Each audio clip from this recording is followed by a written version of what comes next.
This Kia Ngawari Podcast is dedicated to exploring aspects of the fascinating history and stories of the people and the Church of Jesus Christ of Latter-day Saints in Aotearoa, New Zealand since 1854, spanning over 170 years. This introduction piece builds on a 3-minute trailer entitled The Greatest Week in the History of the Church of Jesus Christ of Latter-day Saints in New Zealand, which highlighted a new dawn for the Church. In April 1958, the largest building program in the Church's history at that time had reached its zenith. The second visit of a Church president to New Zealand in 104 years occurred. The New Zealand Temple, only the second temple outside of America, was dedicated. The Church College of New Zealand, with modern facilities the envy of other secondary schools in New Zealand, was officially opened. An autonomous state was created in May 1958 for the first time outside of the United States, Canada and Mexico, and 3 months later, a second New Zealand mission was formed in response to an unprecedented surge in church membership throughout the country. The Bible says, "What thou seest, write in a book." Sal Katane and Keith Thompson decided it was time to publish a book setting out what they and others have seen and learned about the church here in Aotearoa, New Zealand. Together they edited Build for Eternity, a history of the Church of Jesus Christ of Latter-day Saints in New Zealand. Historian Carlisle Bliss Muir considers it to be one of the most comprehensive, if not the most, of church history in a single country. It is hoped that this book will be a useful and valued addition to church literature, not only in the field of New Zealand and Pacific church history, but also to the broader area of Latter-day Saint history. Lania Britch, Professor Emeritus of History at Brigham Young University and author of Unto the Isles of the Sea, says, "Build for Eternity is a wonderful, powerful, inspiring, educational book. For these reasons, it provides a useful framework for this podcast and material for future episodes and webinars." Key developments during the first 100 years of the Church in New Zealand from 1854 through to 1950s, not widely known by most church members, will be explored closely in the mixed response of New Zealanders to the fledgling church. In 1854, missionaries introduced the church to a mainly European population. Missionary efforts were sporadic, initially unsupported, and progress slow, due largely to an indifferent public, opposition from the press and some clergy, and new converts encouraged to emigrate to Utah. In the early 1880s, the missionaries made their first serious and sustained attempt to preach the gospel to Māori. Prophecies from tohunga Māori such as Paura po Tangaroa heralded the impending arrival of the true church for Māori. Po Tangaroa told his people that the true church has not yet come among us. He predicted that a new and great power was to come to the people from the direction of the rising sun. He said that its missionaries would travel in pairs and visit with us in our homes. They will learn our language and teach us the gospel in our own tongue. When they pray, they will raise their right hands. The missionaries learned valuable lessons moving into remote, rural, traditional communities to study the Māori language and customs and develop a rapport with the Māori people and their influential tribal and whānau leaders. The Māori response to this new American-based religion was akin to an awakening, attracting nearly 4,000 Māori into the church by the turn of the century. The translation of the Book of Mormon and other literature into the Māori language had been important tools in converting Māori to the church, as were huitau, or annual church gatherings. Tensions, however, were inevitable as Māori, who comprised up to 90% of church membership in New Zealand, sought to reconcile traditional beliefs with gospel teachings and mission protocols. When facing adversity and other challenges in that time, such as the aftermath of the New Zealand Wars, the influenza epidemic, the Great Depression and World War I, individuals and families joined and remained supportive and loyal to the church, especially when there was a shortage of leaders, missionaries, literature and funds. More members were called to local leadership positions, performed temple work overseas, and received morale-boosting visits from church leaders headquartered in America. These inspired church leaders with influence, together with faithful and conscientious members, provided the impetus for the church to blossom from the 1950s with a new temple, church college, and restructured administration. Education is considered to be a fundamental principle of the church and proved to be a powerful tool to bring about change and a contributing factor in developing strong leadership in the church, community, and families. The church-sponsored Māori primary schools from the 1880s gave children in scattered rural communities access to a missionary-led basic education that was not available at the time. Similarly, the Māori Agricultural College from 1913 to 1931 enabled young Māori boys to access a state-of-the-art secondary school with an emphasis on agriculture.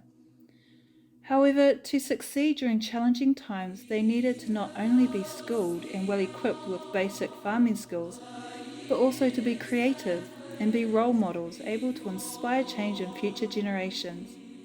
At the dedication of the college, Lady Carol, wife of the former Minister of Native Affairs, was full of praise for what was being done for her native race and the modern facilities, which included a beautiful white-topped buggy. The 51-year tenure of the Church College of New Zealand, 1958 to 2009, was an important gathering place for young church members seeking educational, socio-cultural, and spiritual uplift. The school will be examined in detail, including the foundation years, administration, curriculum academics, teaching, student life, extracurricular activities, sports, co-ed boarding, and religious education. In his dedicatory prayer at the opening of the college, Church President David O. McKay commissioned the school's leadership to lead these young people to God, and that teaching ideals ever be that character is higher than intellect. How the mission Build Now for Eternity was achieved in the lives of students, families, and all those who taught, served, or were associated in any manner with CCNZ will be highly relevant. The church building program in New Zealand was not only a major construction project for the church, but a labour of love. It commenced in the early 1950s and continued into the late 1960s, involving several hundred voluntary labour missionaries building the New Zealand Temple, Church College of New Zealand, chapels and other facilities around New Zealand and the Pacific. Crew leader Cyril Clark recalled, "As an electrician, my work brought me close to danger many times of the day and night, as was the night that my hand was flung back over my head by a mysterious power and prevented me grasping a bare main cable, the results of which would most certainly have been fatal. Another incident while working at the top of a pole, seated safely as I thought with the power off, across 400 volts bare copper conductors, and then to see a light come on in the cookhouse, indicating that someone had switched the power back on. To come out of so many such instances alive has added to my testimony and increased my faith. Except for the power of God, mine would have been an impossible task. I took a gang of boys that didn't know a volt from an amp, and between us we completed the Herculean task of wiring a temple of God and the Church College of New Zealand." Since 1958, the New Zealand Temple has been the flagship for the church, not just in New Zealand, but throughout the South Pacific. It was also a catalyst for change in growing the church, and as such will be the key topic for discussion.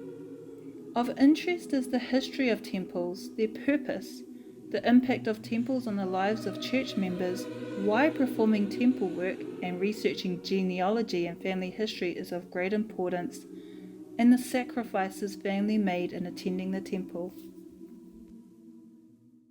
The Karangatia family from Tonga longed to go to the temple, but the almost 1,300-mile journey was beyond the means of most Tongan people.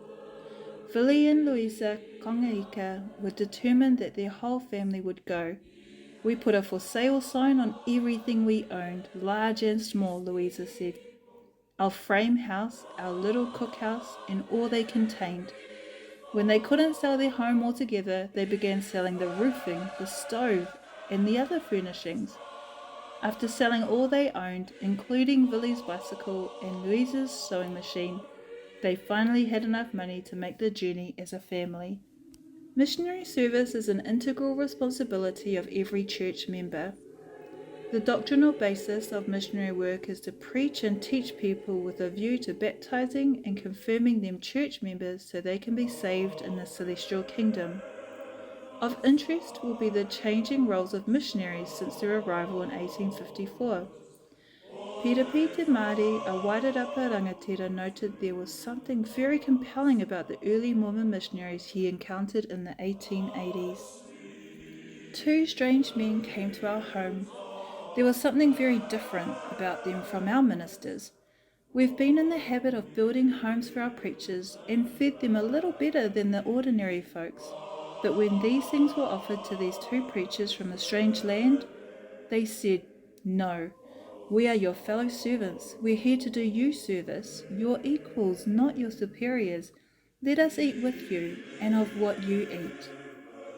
A top-down conversion strategy utilised by missionaries targeted existing community and whānau leaders with influence to recruit new converts and fill leadership positions in the church.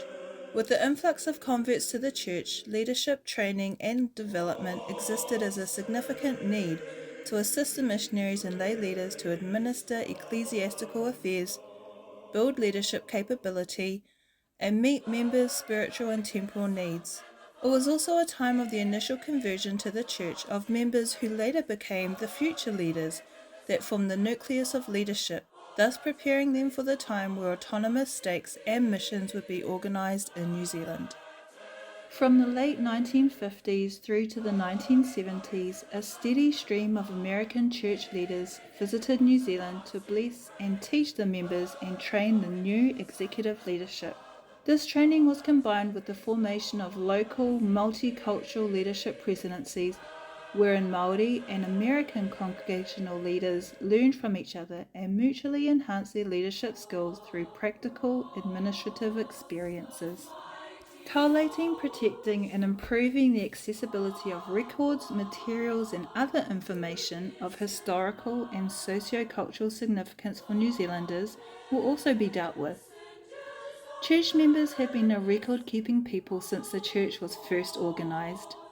Record-keeping practices in New Zealand grew from oral history into efforts to collect, preserve and share written documents, photographs, audiovisual recordings and artefacts.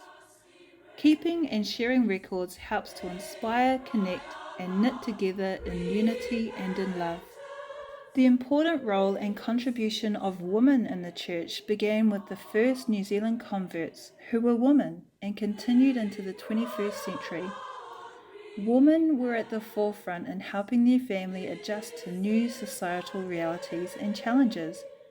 These and other matters relating to the challenges and opportunities women experience in the church, including providing much needed leadership in the community, and as matriarchs in their respective families, will be widely acknowledged.